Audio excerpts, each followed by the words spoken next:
memory to action, confronting systemic racism and ethnic discrimination today. So first, I would like to let our panelists and participants know, I know it's a last minute at the news, but our moderator, Victor Ochen from INET Uganda, has had a loss in the family and he'll not be able to join us today. So our thoughts are with him. It will be my pleasure then to moderate this roundtable today. And now that we have looked at the roots and histories of systemic racism and how they relate to systems of power during the first day, having connected these histories to contemporary forms of racism and discrimination yesterday, and having heard Alessandra, this panel will now showcase examples of sites of conscience which are confronting systemic racism and ethnic discrimination in their communities today. So sites that are taking action. So I will go straight into our panelists and I will read your bios as I call you to present. I just wanted to let you know that I'll be keeping time for our speakers. So panelists, please just keep an eye out on your direct messages. I'll try not to be too intrusive, but I'll let you know if you're going over time on your chat, direct chat. It's my pleasure to introduce Jamie Arsenault, White Earth Tribal Historic Preservation Officer in the USA. Jamie, if I am saying your name wrong, please correct me.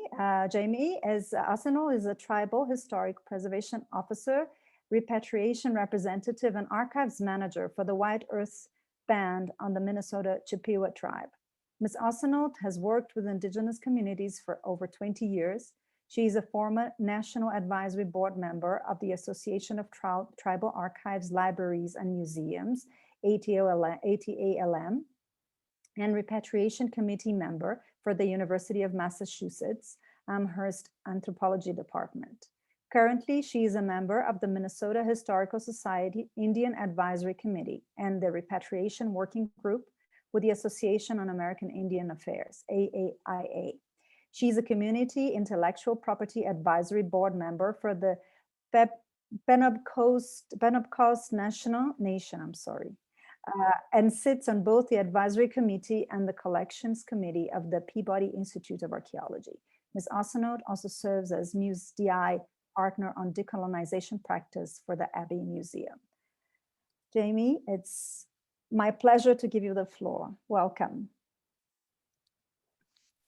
Thank you so much. My internet connection is pretty unstable, so I apologize, and I might have to pull myself off of the video so things move a little faster. I actually don't have images or anything like that to show because in the community we're still going through what we would share publicly versus not publicly. So it'd be more of a conversation, and of course, feel free anyone to ask questions. So yes, my name is Jamie Arsenault, and I am the Historic Preservation Officer with the White Earth Band in Minnesota. White Earth was called that name because there is a lot of white clay in the area, and people created pottery out of that clay. So that's where that name comes from. My responsibility really is to protect the lands and the waters. So whenever there is any kind of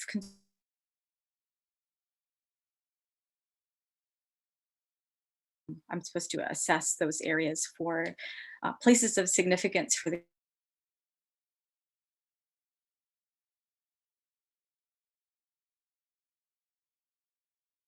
pipeline companies coming through and that type of thing.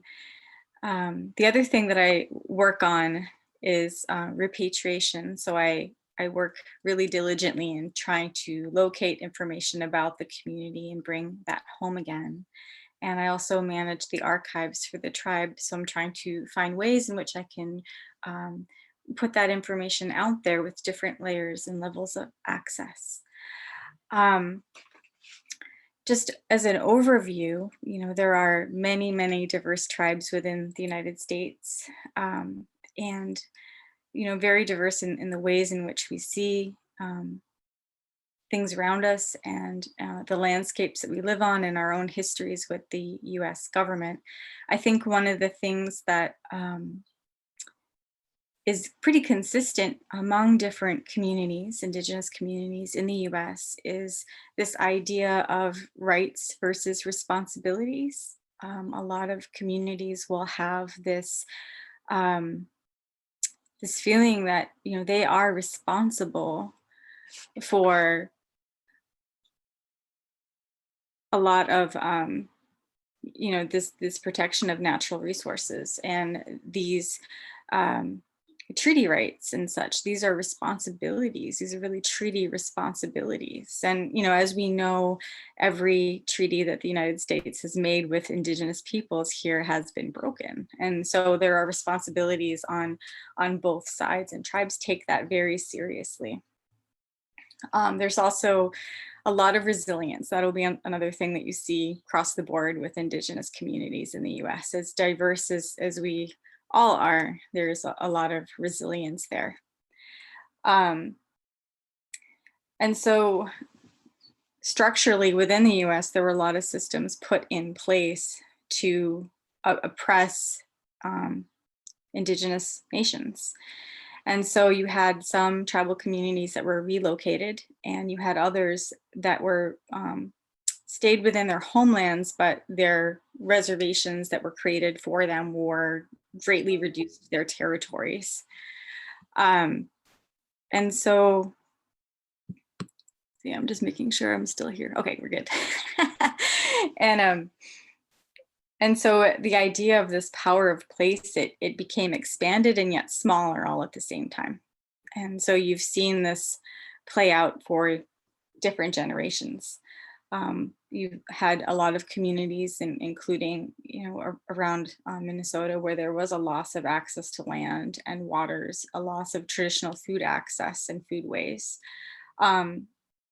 Restrictions in ceremonies, a lot of the actual, you know, traditional practices of ceremony and traditional medicine and health provisions were indeed outlawed in the US.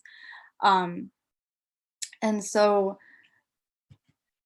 with that came, you know, a loss of being able to practice these types of traditions and act out these responsibilities in an open way. A lot of things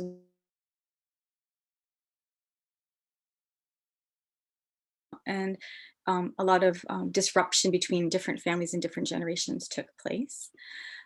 We also experienced a loss of children to boarding schools because the government had determined that it would be cheaper to culturally assimilate children by removing them and exposing them to a more dominant worldview than it would be to exterminate people by force and violence. So at a certain point, there was a shift, and you had more of children being removed, which also led to additional land loss, interestingly enough, and loss of language fluency.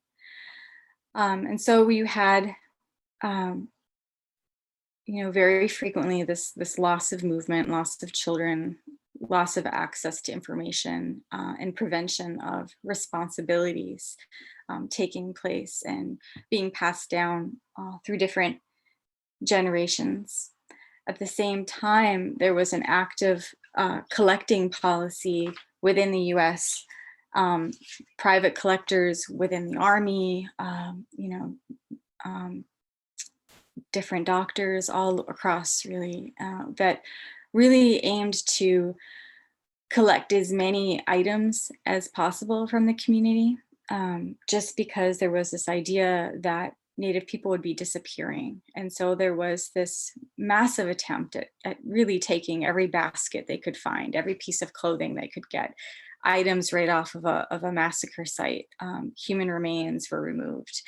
If Indian agents, you know, government agents came into reservations or Native communities where ceremony was outlawed, you know, they would come in intentionally and they would remove sacred items and pull those away.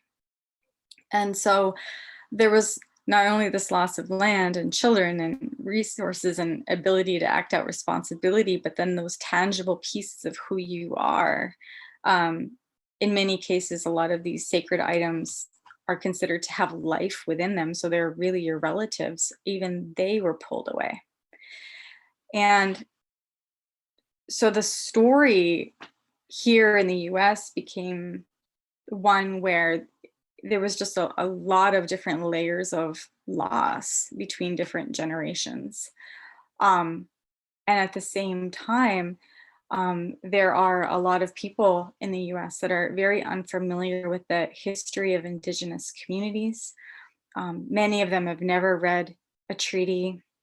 They may not know that there is a treaty in the area where they themselves are living or whose land they're on.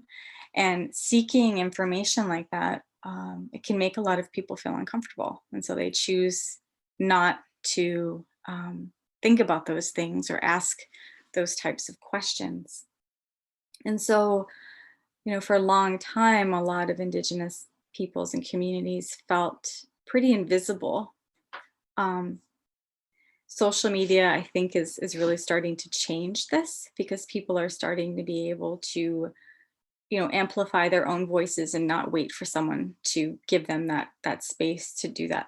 They're able to do that and reach more people. And so that's a wonderful thing. But at the same time, a lot of information and a lot of documentation is still locked up. It's still, held outside of the community. And there's still a massive effort to have that returned. So part of what I work on is my job is really to help with that visibility. My job is really to help with bringing as much information back as I can, so people have access within the community and can better frame themselves within that, because that story is often that's told is often about how, we lost this and then we lost this and then we lost this. And my focus really is, what if the story doesn't have to end like that, right? What if we can start bringing things home again? What if we can change that narrative? And so I look for different ways within my position.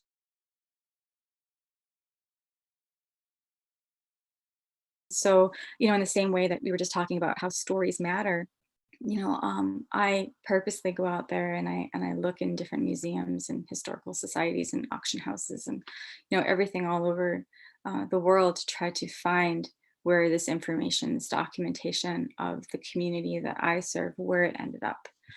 And so, we've brought back, individuals, we've brought back sacred items that are also relatives, and we are working very hard to bring back documentation. One of the projects that I'm working on right now is there were boarding schools and within the community that I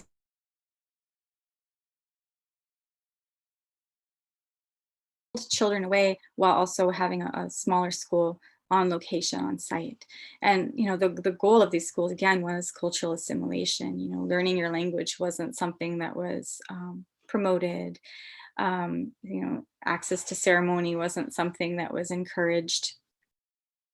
And so what we did was we were able to build up that relationship with the institution, which this boarding school has since shut down. They're not taking children any longer, but they do operate a college these days. And the documents from the community are still with them. And so we've built over the last couple of years this really good working relationship where we're trying to have that understanding, that mutual understanding of each other. And we're now at a place where we can start to bring those documents back. Community members who were directly affected are planning now. We're going to sit down. We're actually going to meet face to face with each other. We're going to start to have these types of conversations. And it has been slow going, but it has been so meaningful. When this is done and these documents are returned and these meetings have happened this summer, This will be the first time that a release of such information in the United States has taken place between formerly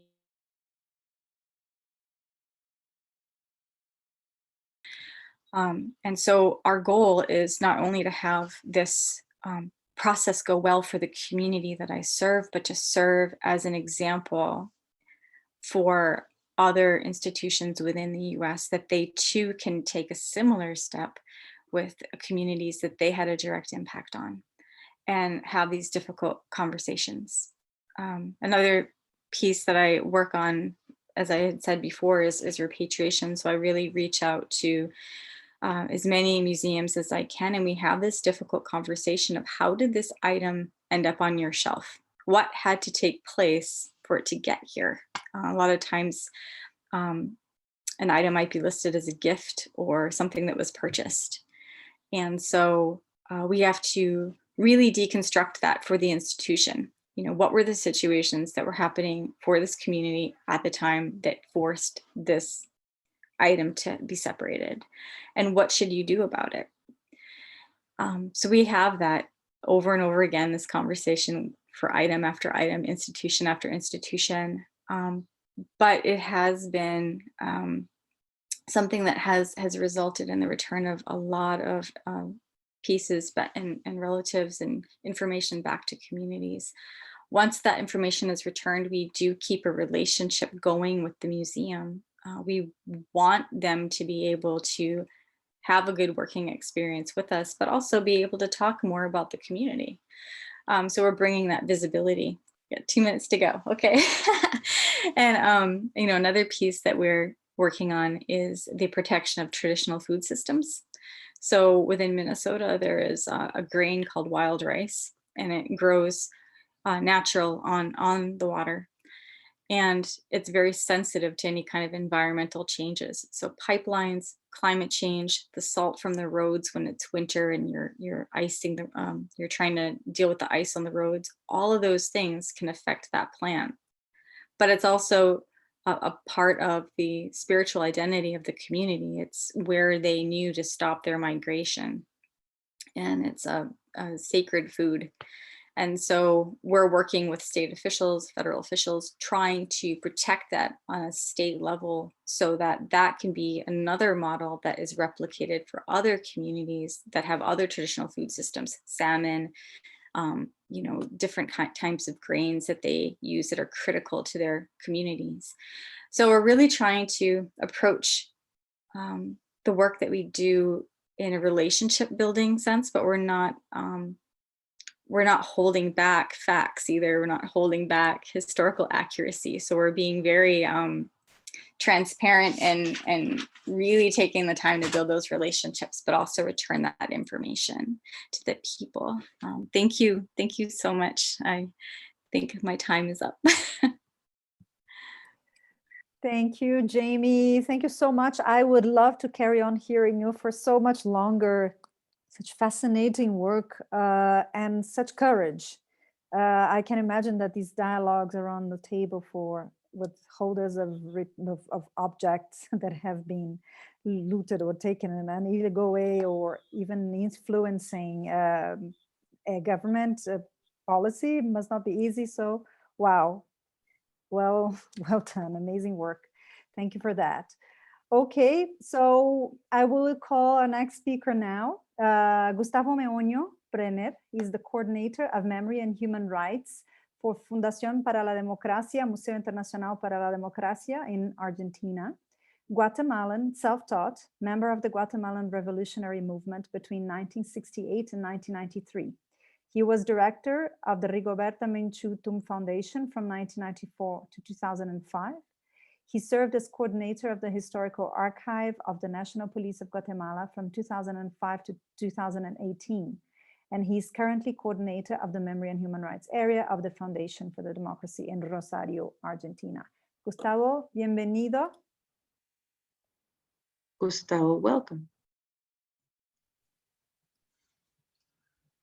Es un placer tenerte. ¿Estás aquí? ¿Puedes It's hablar? a pleasure to have you here. It's a pleasure to have you here and to see you. Likewise, For me, it's a great pleasure to be able to share with you with this topic that is so important, and it's very much up to date for all of us, for all our countries and our people. To be able to try to stick to the short time that we have, I prepared a text that I will read.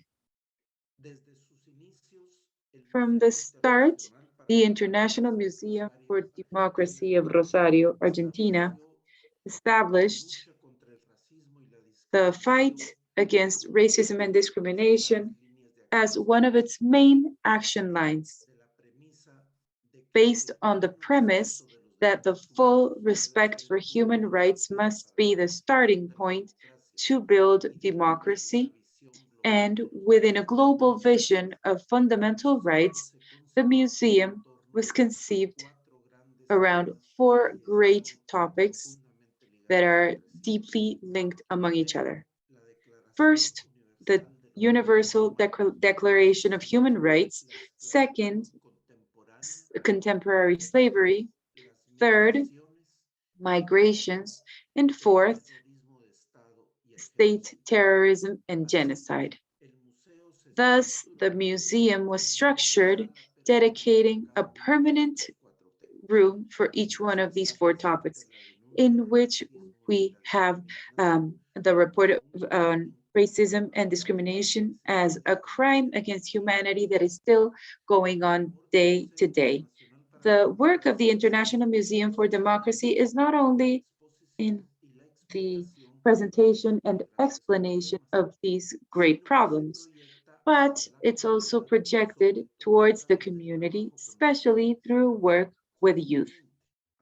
Precisely through this projection, the museum established an important relationship of support with the community of migrants from Haiti in this city of Rosario.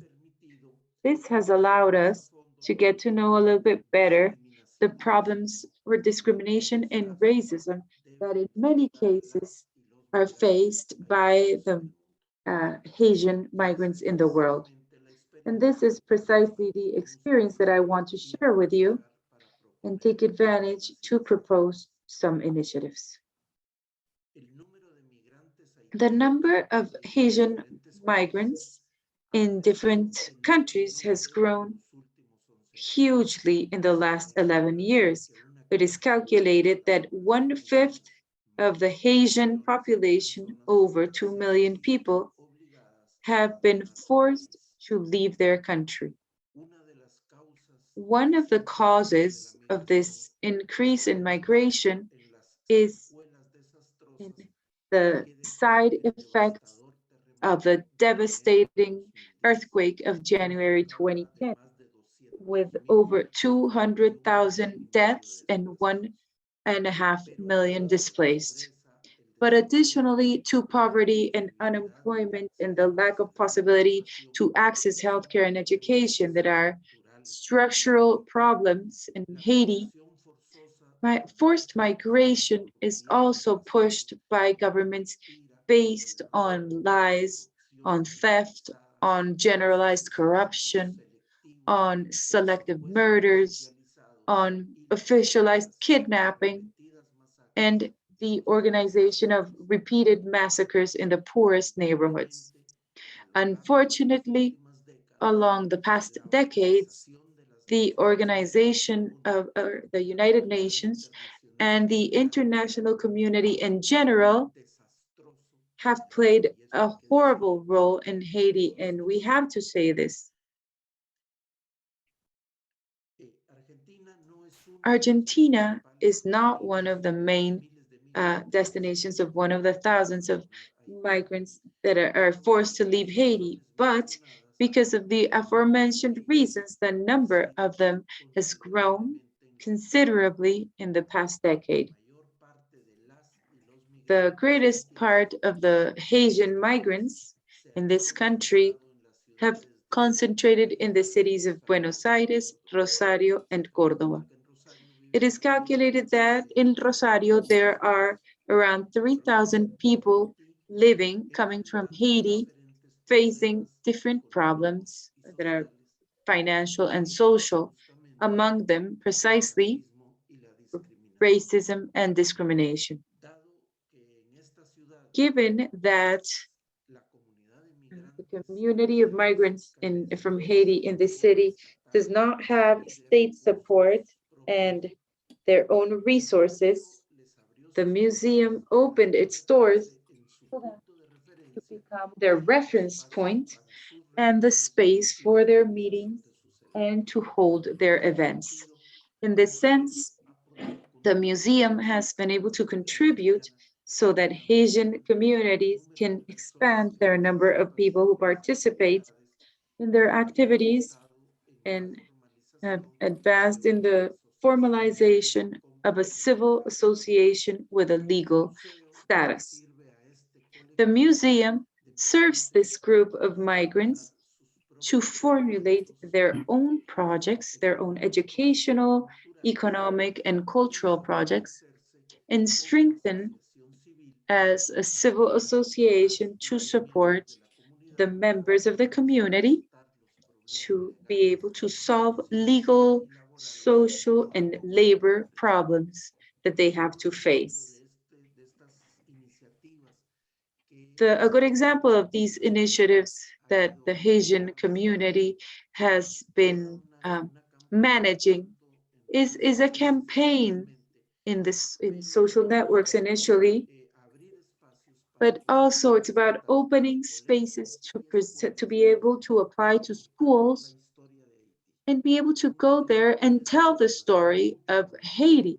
And I relate this a lot to what we heard at the beginning of the session today in regards to the need to build a narrative that is not precisely the one of colonialism or neo-colonialism until the present date. All of this has a greater importance in the context of the emergency situation derived from the pandemic, of course, especially for migrants. The problems of studies and healthcare and housing and unemployment have become worse. Many of the citizens that come from Haiti, as well as from other countries, have had to take the worst jobs that have no type of security. In this context, the hate expressions, the racism expressions, and discrimination expressions have increased. As an example, we can mention, and I'm only going to give a very few examples. We can mention cases of insults and physical aggression against workers, female workers. This has been actually recorded by the cameras of stores, or demands of some consumers so that they don't get, quote unquote, a Black person to their home to take their food because maybe they can eat part of their food along the way when they're doing deliveries. And these types of manifestations of hate undoubtedly openly offensive and discriminatory go against young university students that are almost done with their university education, but that have the need and are forced to take these kinds of jobs in this situation, in the present situation. Among this situation, there's a greater importance of the use of the museum as a starting point, as a place of reference, and as an open space for migrating population. This all following the protocols and the healthcare problems that we have with the pandemic. And this experience has allowed us to start approaching other communities of migrants, such as the one for people that come from Africa that also live and work in this city. Here, I want to stop for a second to highlight the conviction that the places of memory and conscience and the museums in general can and should open to the different groups of migrants, and from there contribute to the fight against racism and discrimination. But it's important to mention that in the case of the Haitian community, support offered by the museum, the International Museum for Democracy, is not reduced to the contribution of a physical space to hold their activities. As important as this are the activities destined for the citizenship in general, for the people from Rosario and the Argentinians from other cities that visit us. Activities such as the exhibition of photographs and the projection or broadcasting of films, and the conferences related to the history of Haiti and the reports on the severe human rights violations that this brother people has been living in the present. With these initiatives, we seek to create awareness for different sectors, mainly the students that visit the museum, in regards to the deep pain of hate speech against everybody who is different, and the irreparable prejudice produced by the reproduction of racist and discriminatory thoughts that we have inherited.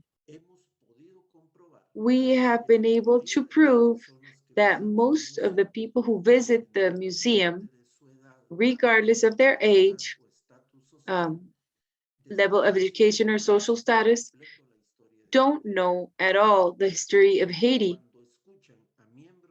When they listen to members of the Haitian community tell this story and explain it, they are deeply amazed when they find out that, for example, since the end of the 18th century in 1791, Haiti caused a great commotion worldwide and planted fear in the hearts of the owners of slaves everywhere, when hundreds of thousands of enslaved people from Africa and trafficked to this island by the French uprose and rebelled against their oppressors.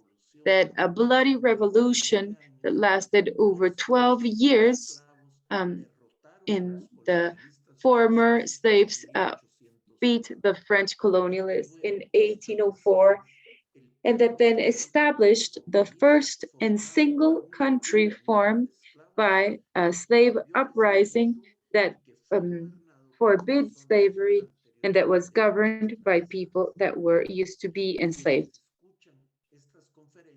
Those who listen to these conferences or read these texts are surprised when they learn that the Haitian Revolution was a transcendental event in the world history of slavery, because it challenged the beliefs that were between the Western colonialists, that enslaved people were not able to get organized, nor were they smart enough to be able to lead an uprising.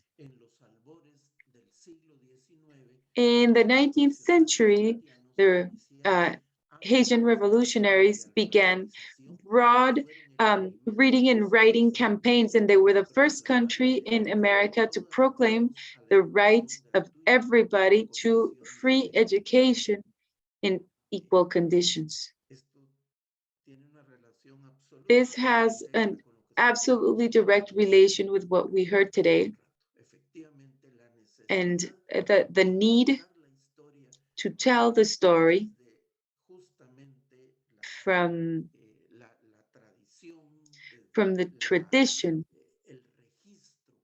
from the record of the peoples that had been colonized, and not the discourse imposed by colonialism and neocolonialism until the present.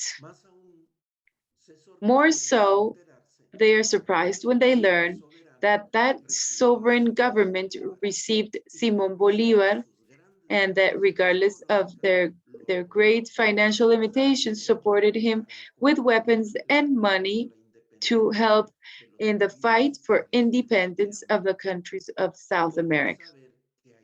Or by knowing that Haiti was the first country to recognize the independence of Greece in 1992. Greece is very newly had gotten its independence after 400 years of the brutal occupation, the Ottoman occupation, asked for support from Haiti. These are very important aspects that have been absolutely erased from history, the history that we are taught and what can be known normally. And I repeat, when the members of the Haitian community in Rosario tell this story, this has a very powerful effect. These are just some of the examples of everything that can be shared on the history of this country that then suffered French colonialism through absolutely incredible charges imposed on Haiti, an external debt that ended up being impossible to pay as a new economy. And the role of colonialism in the United States, played by the United States, never forgave that historical fact. And after this, they supported the bloodiest dictatorships in Haiti. There's a lot more to share with you today, but in the best interest of time, I want to state a proposal related to the Haitian diaspora specifically, a proposal that we have barely brought before the International Coalition of Sites of Conscience. We are convinced that an effective way of supporting the communities of migrants from Haiti in different countries, and in that way fight effectively against racism and discrimination that affects them, as one of the virtues or applications of this effort would be to help them to create a series of international network of the Haitian diaspora.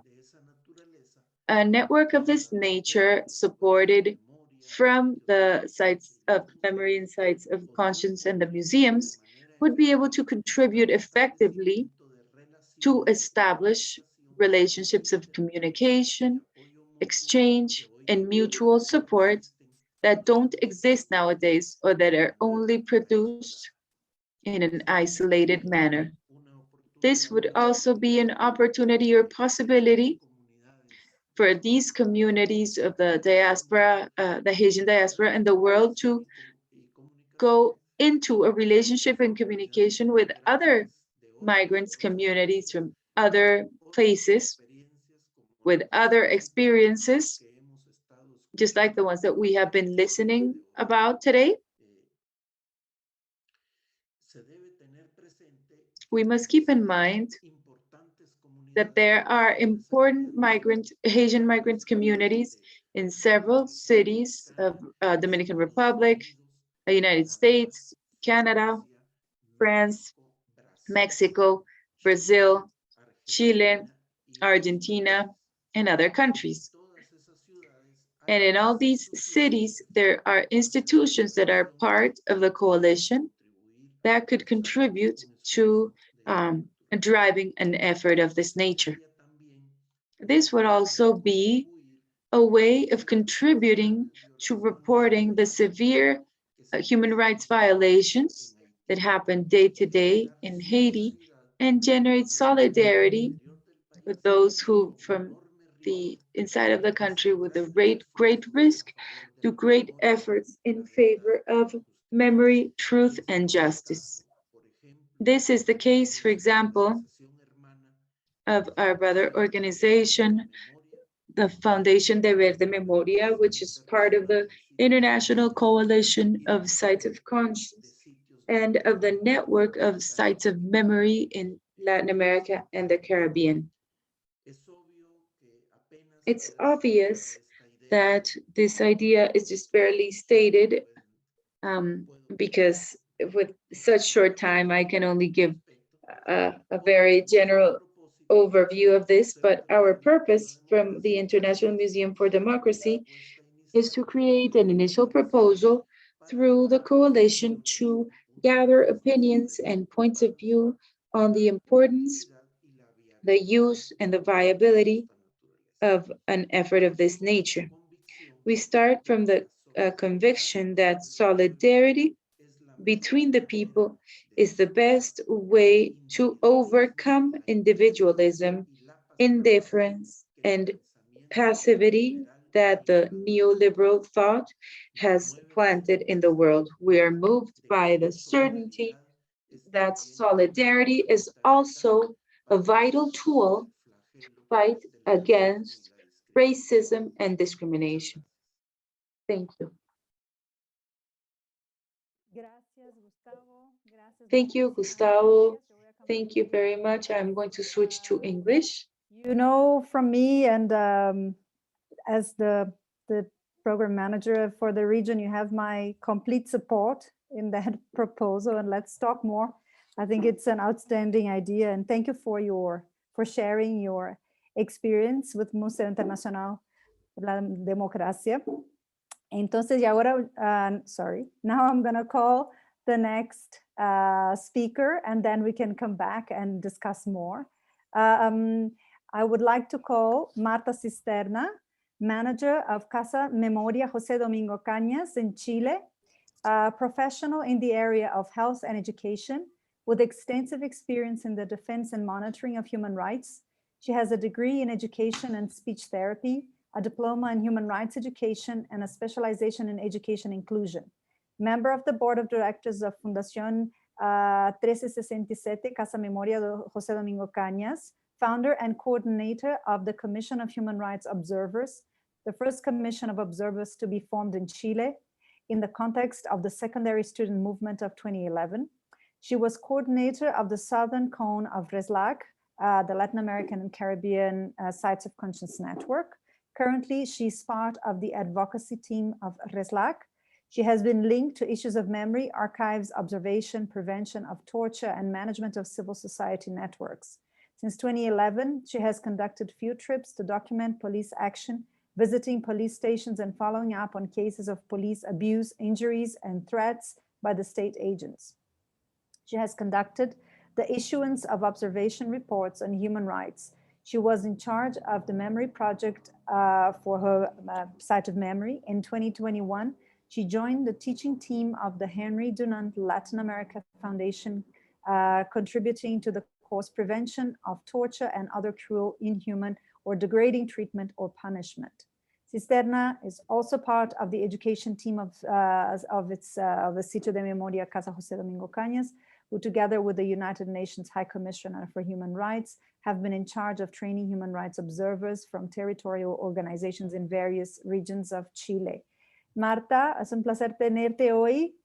Por favor, el espacio It's a pleasure to have you here. The floor is yours. Hi, thank you very much. There's a presentation. I don't know if I would share it. Yeah, okay, we can share it. Thank you. Okay, I want to thank for your invitation and my presentation on how to deal with systemic racism with an image, has an image taken by our team in a mission of observation of an indigenous community in Chile in a sector that is called Alto Biobío. It's an area around the mountain range, and the indigenous communities in Chile go from the Andes mountain range to the coast, and the communities that are in the Andes are Wenches, Mapuche, in the south of Chile, and the ones that are towards the coast are Mapuche Lafkenche. I started with this image because I think it brings hope within what we're monitoring and the situation that is lived in Chile. And let's go to the next image. So how do we face systemic racism and ethnic discrimination currently in Chile? I want to start by saying that Chile has historical racism that has come from the times of the colony, where the indigenous peoples were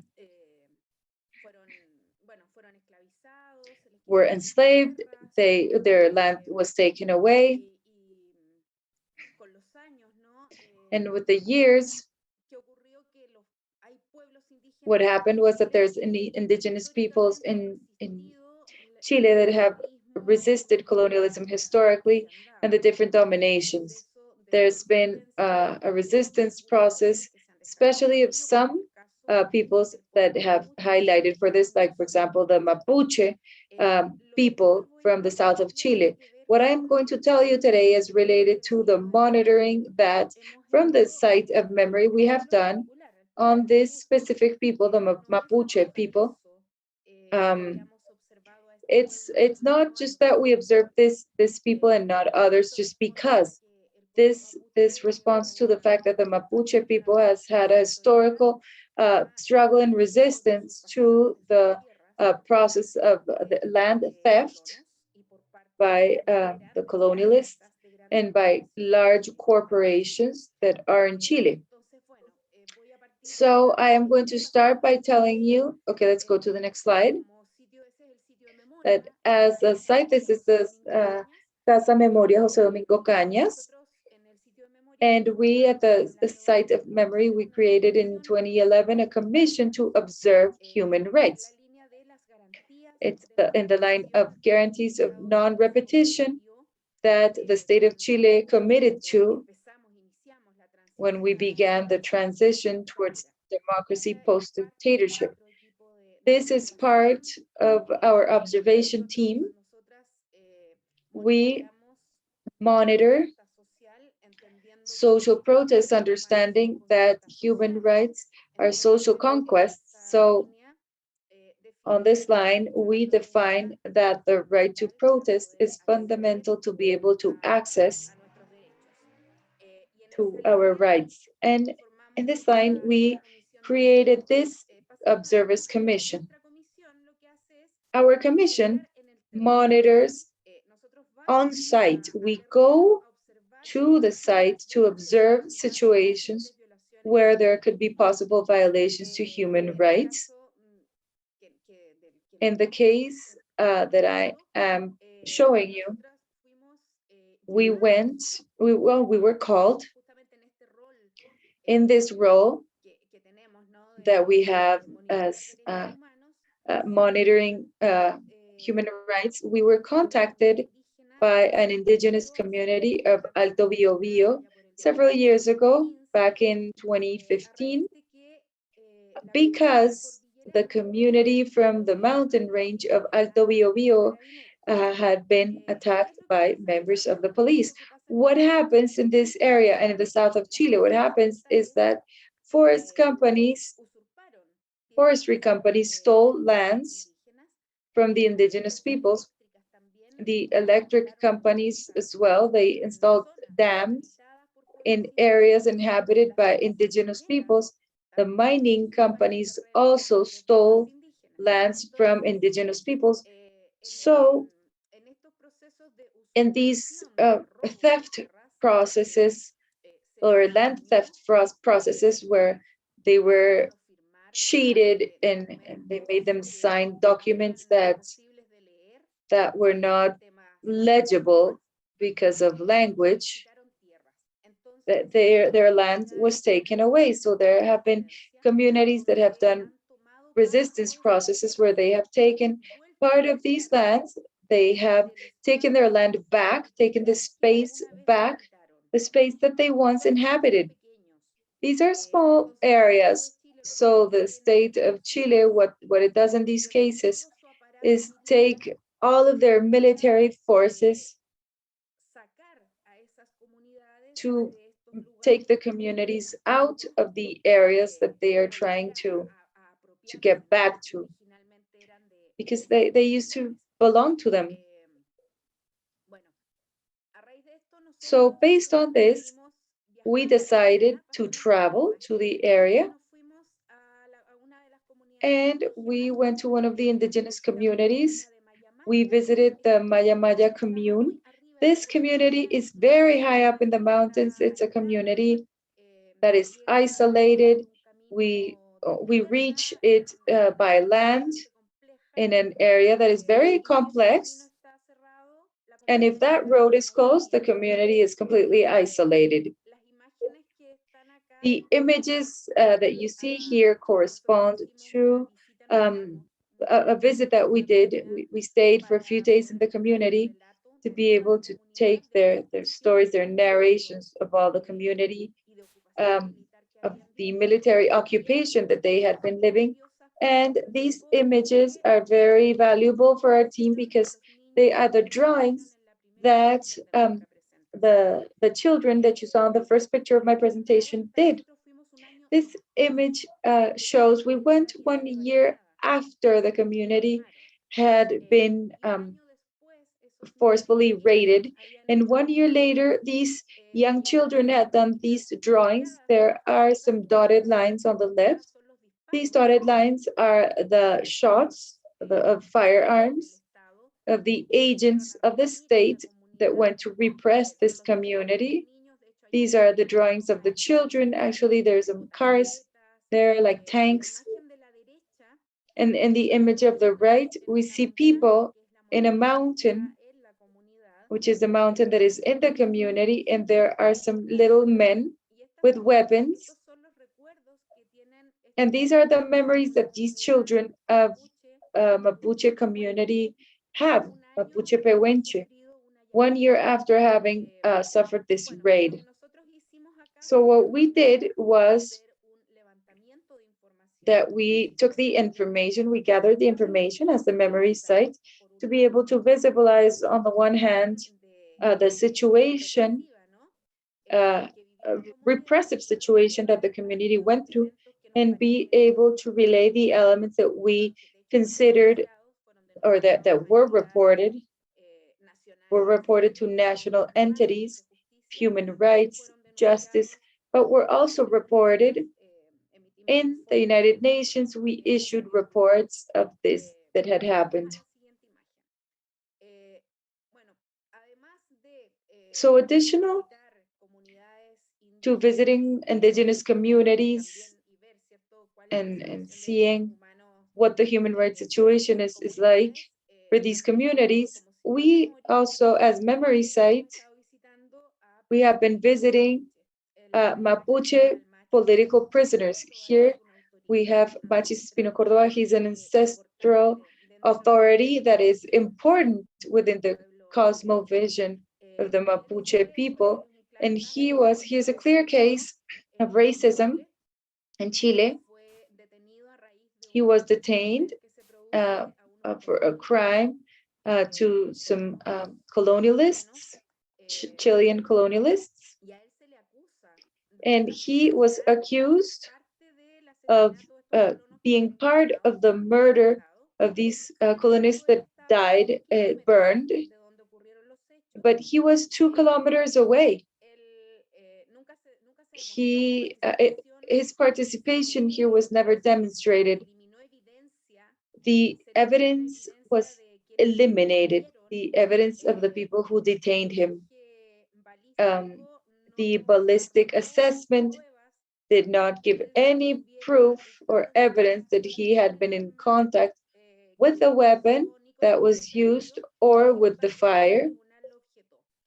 However, it was objected by the court. I tell you this because this narrates a state policy against the Mapuche people, where right now we have a Machi with a life sentence. He has been in prison for 8 years, and in these 8 years, they have not been able to prove that he was part of this. But however, the Chilean judicial power, together with the police, are accusing him.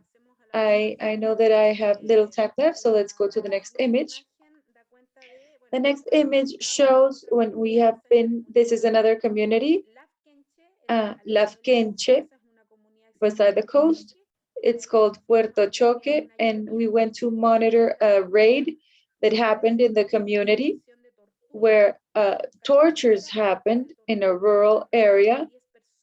Close to 10 people were tortured, including children, by agents of the state.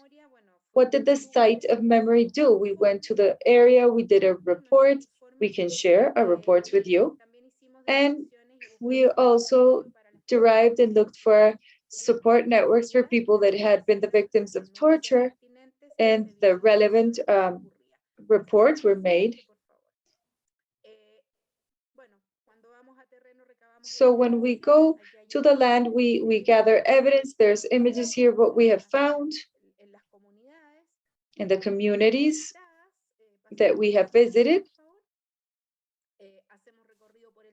We go through the territory, we walk around the territory. When I talk about military occupation, this is what I'm talking about. These are my own pictures that are this is what we find. And this is what you see, what they see, what the communities see day to day, the ones that are military, that have military occupation by the state of Chile in the south of the country. Let's go to the next image, please.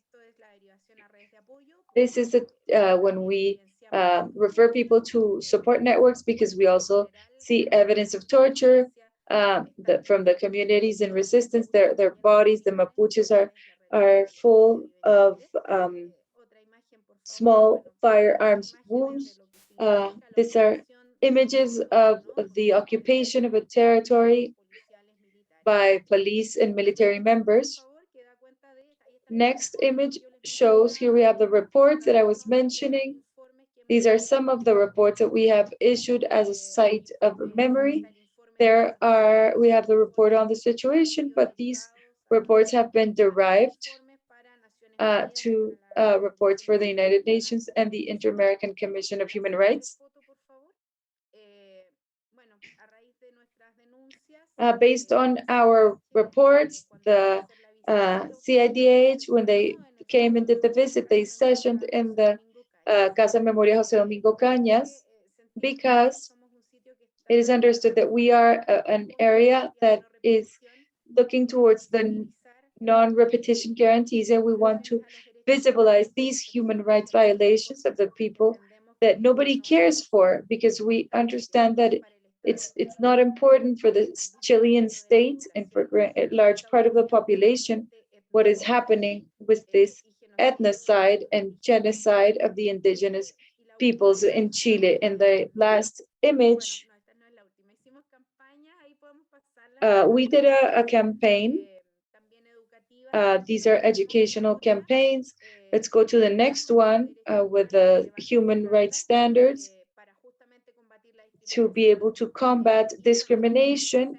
And in the present, we are doing work with ACNUR, with the High Commissioner of the United Nations for Human Rights, to train human rights defenders. And we have been able to create some teams of human rights observations of the same indigenous communities, looking towards empowering the communities in the human rights framework so that the communities are the ones to start documenting things, so that we don't depend on the fact that we have to travel from Santiago, from the capital, to go and document a repressive situation. So what we do now is that we work as a network, and we get the reports and we do the visibilization.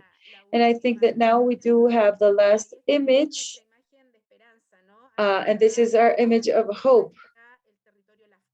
And here we have the Lafkenche territory beside the Pacific Ocean. This is the ceremonial area of the Lafkenche communities in resistance in the south of Chile. We can see at the end where they have the horse. These are the areas where the communities gather for days to get ready for this resistance that they're giving in the territory. And the picture on the right, is the area of Alto Biobío, which would be the Huenche area, where the communities Beguenches, where the Beguenches communities live. So I hope I have contributed from what we do as a site of memory. And I just wanted to conclude that for our site, our way of dealing with systemic racism and contributing to this struggle against discrimination, but also against colonialism and against human rights violations. It's about contributing from the creation of a framework linked to the human rights focus. We think we have to appropriate this focus, and that our struggle has to go down that path. How we bring a framework that needs to be respected. Thank you. Gracias, muchísimas gracias. Yo voy a cambiar al inglés, but just to say, Marta knows, I think, how much I admire the work of Casa José Domingo Cañas, Casa Memoria José Domingo Cañas, but also to say that her team, she and her team, they do that at great personal risk. And that's not to be underestimated, because it is, when we say risk, we say real risk. So Marta, my sincere admiration for the work you do. I would like to call now our next presenter, Mariana Estevez Marcins, my co-country that we come from the same city. She's the technical coordinator of Museu da Imigração do Estado de São Paulo in Brazil, in the city of São Paulo. Coordinator of collections, education, exhibitions, and research of the Immigration Museum of the State of São Paulo. She has a master's and doctoral student in social history at Universidade de São Paulo, and she's a teacher of postgraduate program curatorship, collecting, and museology at the University Center Belas Artes. Mariana, welcome, bem-vinda. Obrigada, Gigi. Thank you. So first, I'd like to thank you for the invitation. And thank you, Gigi, thank you, Camila and Elena. And also to highlight how important it is that Sites of Conscience is addressing racism globally, but is still fostering regional point of view. I'd also like to greet my fellow panelists and to thank you for the opportunity to know your project. I don't know if my slides are going, yeah, okay, thank you. So next slide, please. So the Immigration Museum of the State of São Paulo has the privilege of occupying and also problematizing the building of the Brás Immigrant Hostelry, designed for receiving, hosting, and sending migrants to working coffee plantations. Next, please. Running for 91 years, the hostelry received over 2.5 million people of 75 nationalities. Therefore, this building has represented for many the very first roof, bed, and meal they've had in Brazil.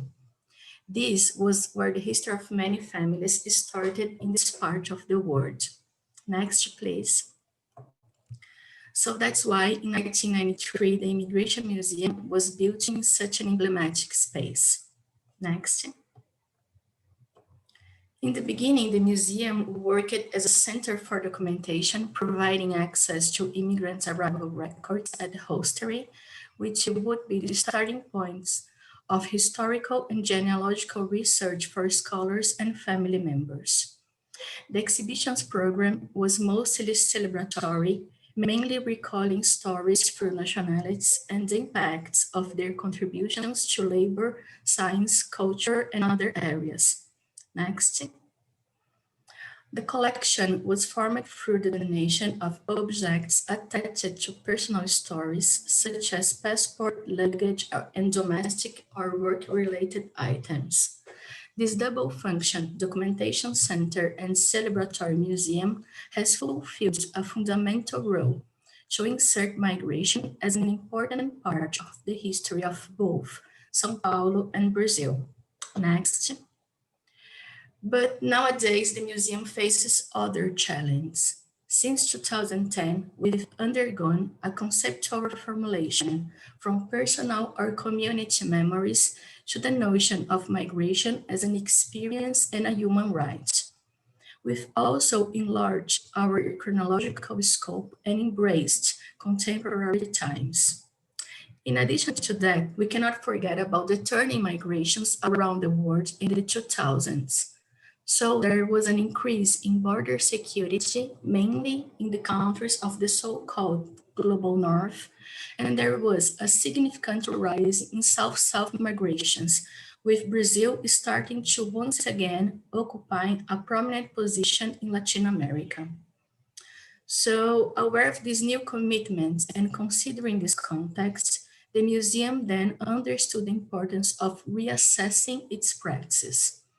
So in a first, almost intuitive strategy, we looked back at our own history, placing the host rebuilding in the center of the discussion with both our territory and communities. Next, please. The first issue brought to us by the hostery was the importance of having public policies for migrants. In this sense, I want to share with you migrant rights, not one less. This exhibition stemmed from personal accounts to present the incidence of violations in basic human rights for migrants in Brazil, in terms of health, education, and housing, for example, while also highlighting the activism of migrant collectives that have mobilized themselves in the city of São Paulo.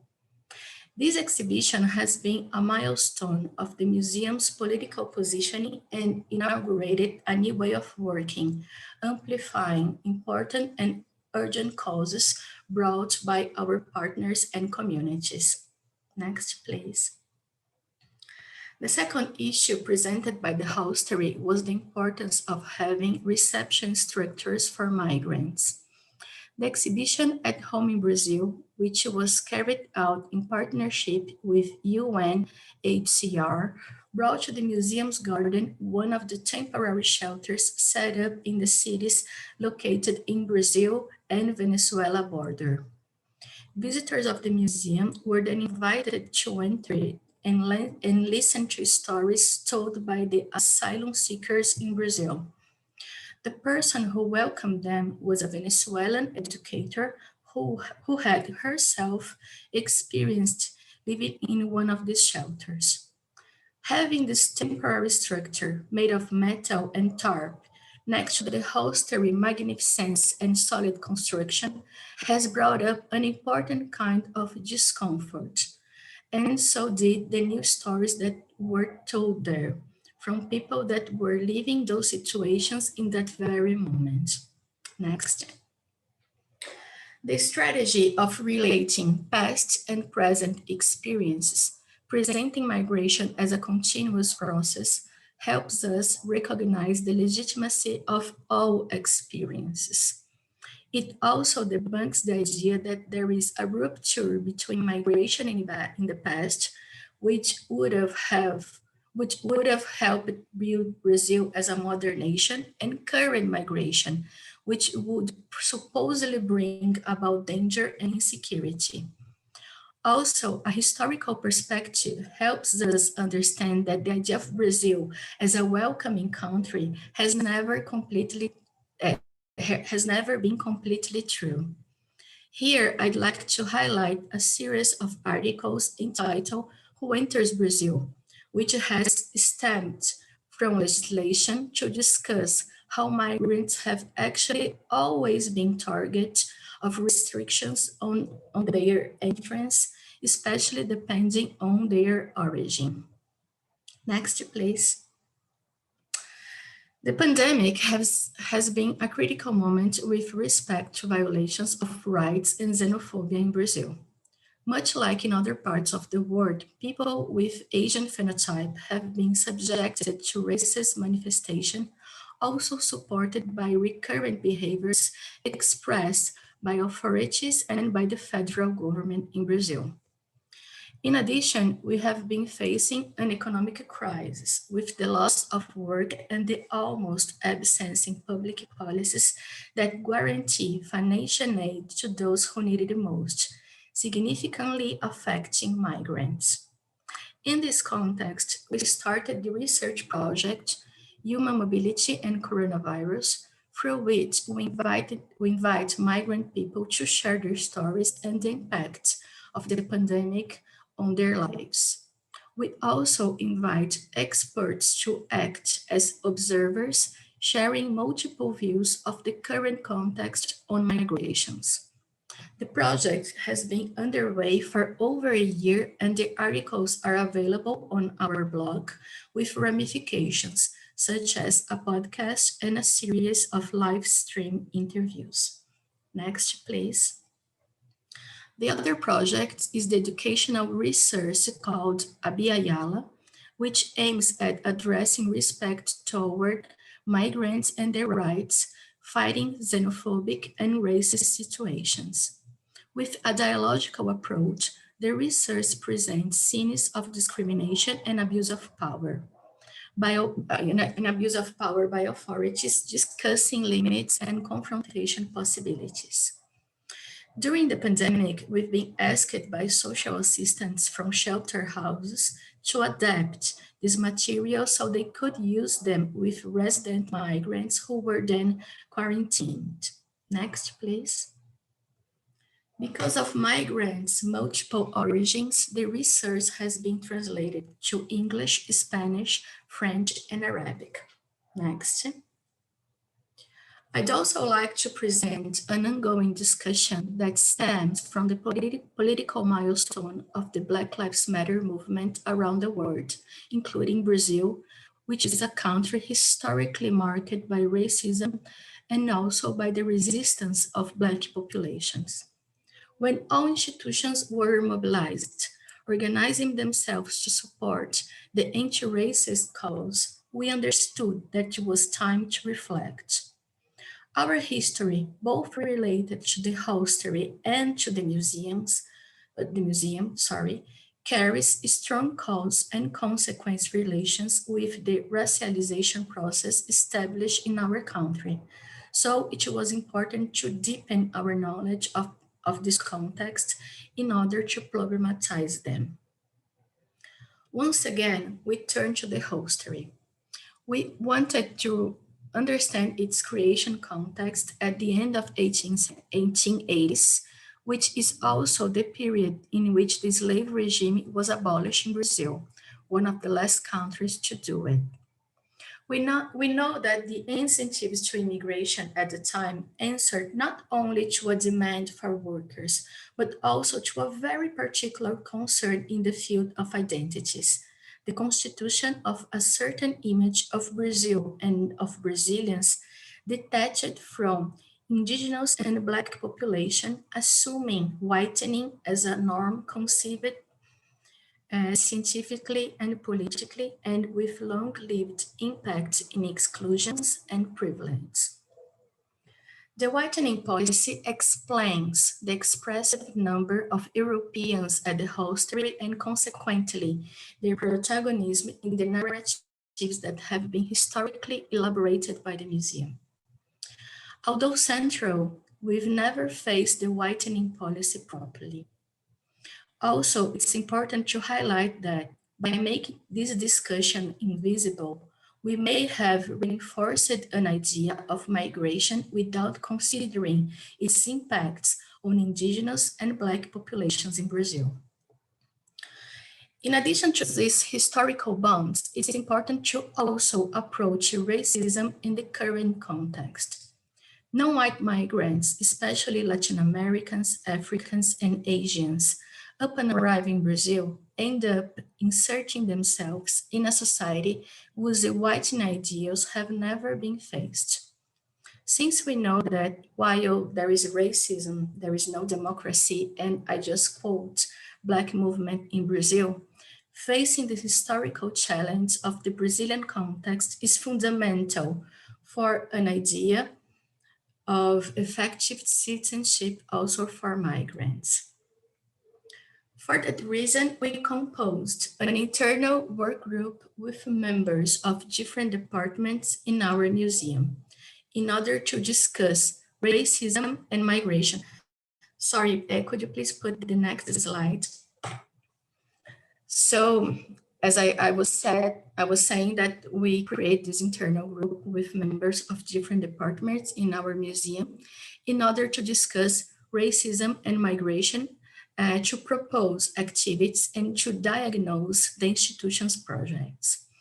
As a result, we have expressively increased the production of content about racism in our social networks, which, as expected, did not occur without confusion and conflicts from parts of our audience. An important step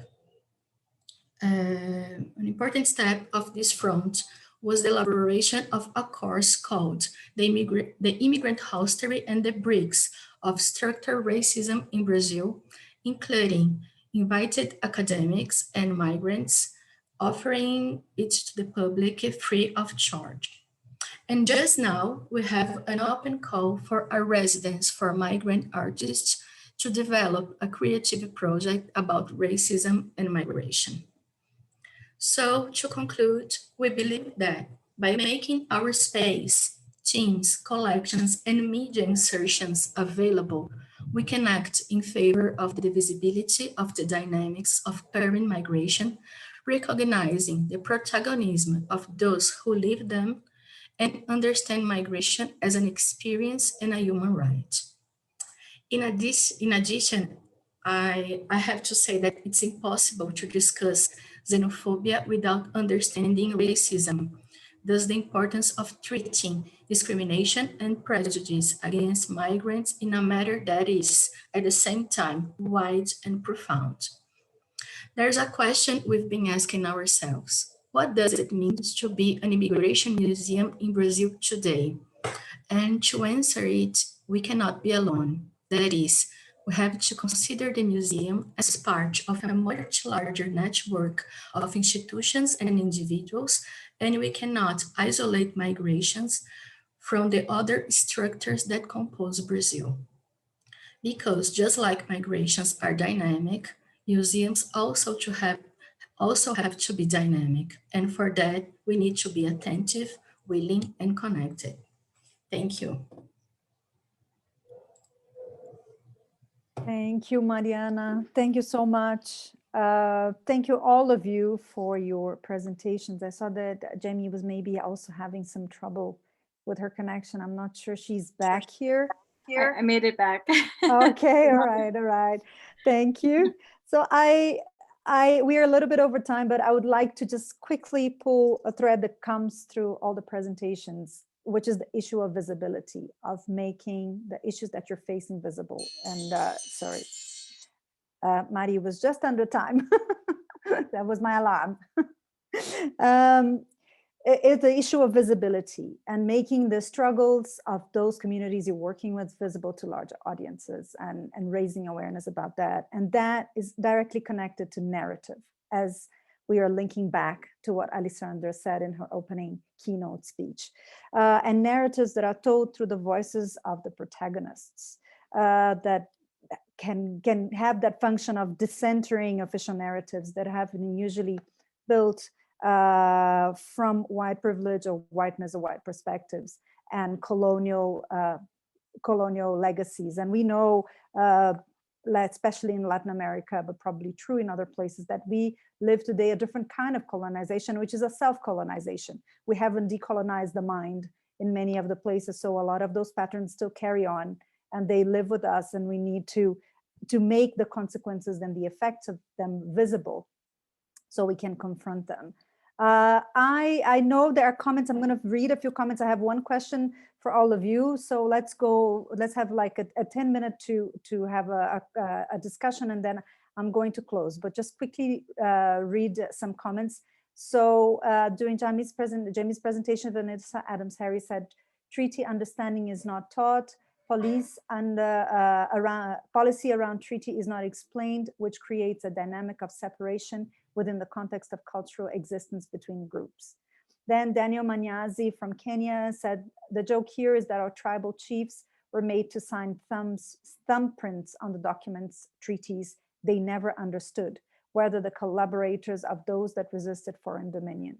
And then Vanessa also commented that there was no respect at the table, and it's very painful to see the intentionality of deception from the beginning of colonial rule, which is so embedded in our society. Also, alluding to Marta's presentation, Shirley Gunn from South Africa said Chile has ratified the UN Convention Against Torture and must be held to account. Thank you, Marta. We are struggling to monitor torture in detention facilities, prisons and police cells mainly in South Africa. It's an ongoing struggle. And your monitoring protests and police military responses is so important and provides food for thought and replicability.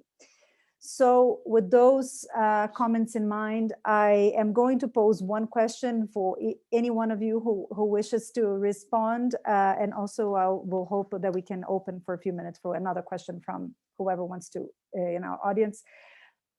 Does your organization identify itself as being led by the discriminated community you work with, as not community-led, but as an ally, or yet another relationship? And how do you believe this identity and power can best support the marginalized communities you work with? So I would like to put this question for the four of you, and whoever wants to comment, and let's open to the assembly as well. I can start. For us, we're a tribal nation, so this would be indigenous led, and in the States there's a federal recognition process of certain tribes, not as many as there should be, but there are a lot that are federally recognized. So we have a government to government consultation relationship with the federal government. So we're still operating in a system that is not indigenous designed in some aspects, but have an opportunity to have more of those conversations now than what we have had in the past.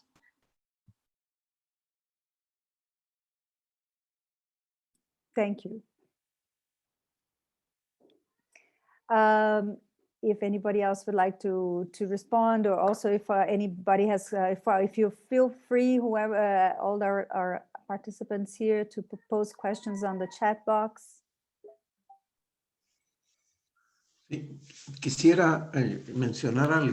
I would like to mention one thing also from our experience, and it's the importance of that tie with the communities, of being from the communities and going out to the communities. That should characterize our sites. In our case, there is a very interesting experience in supporting and guiding the memory archive creation process in the Santa Fe province, which again is an expression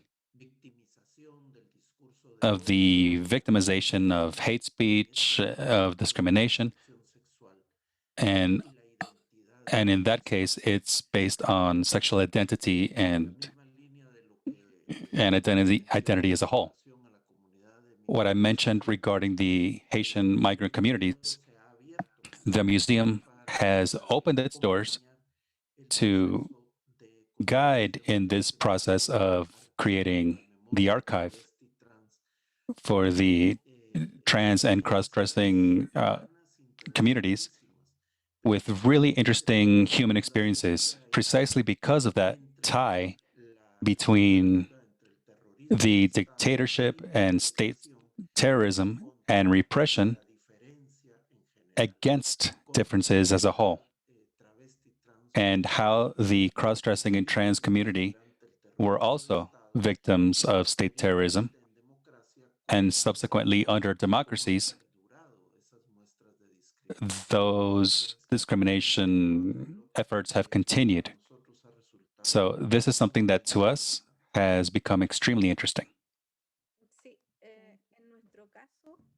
Yes, and in our case, at the Casa de Memoria, I would say that we have a lot of backing from the community and civil society, organized and otherwise. And in the case of indigenous communities, there's one interesting point there, because we we don't say we speak on behalf of the communities, but rather we address human rights situations. But, and actually sent this over the chat, I sent some of the reports. Those reports were reviewed by the communities. We do not issue any reports without having consulted with the communities to ensure that the report's contents were pertinent, were correct, were in agreement with what the communities themselves have wanted to express. So in that regard, in that connection with the international human rights community, the CIDH and United Nations, what we've done is really to serve as a bridge so that the communities themselves are the ones who are expressing what's happening to them. So in that sense, well, this has also made it so that we are respected and we are believed. And this is something that's been really prevalent. We are known as a site that creates expectations around what's being experienced. We never promise anything because we cannot ensure non-repetition. But we definitely serve as that bridge, and we try to provide empowerment through human rights. And that has made it so that there is a very close tie with the Sitio de Memoria because there is trust. And I find that extremely important because this is something that has been earned through our work.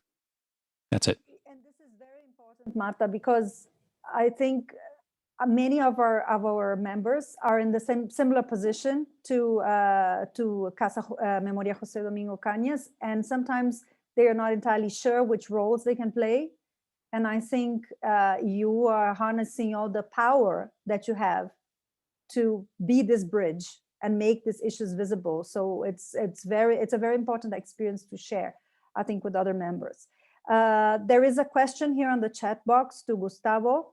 No, Sylvia Sylvia's just making a comment. I'll make a comment, just read her comment to say that just to your point, Gustavo, from September 14 to 16, we will host our third global workshop of the sequence, for which this one is the first.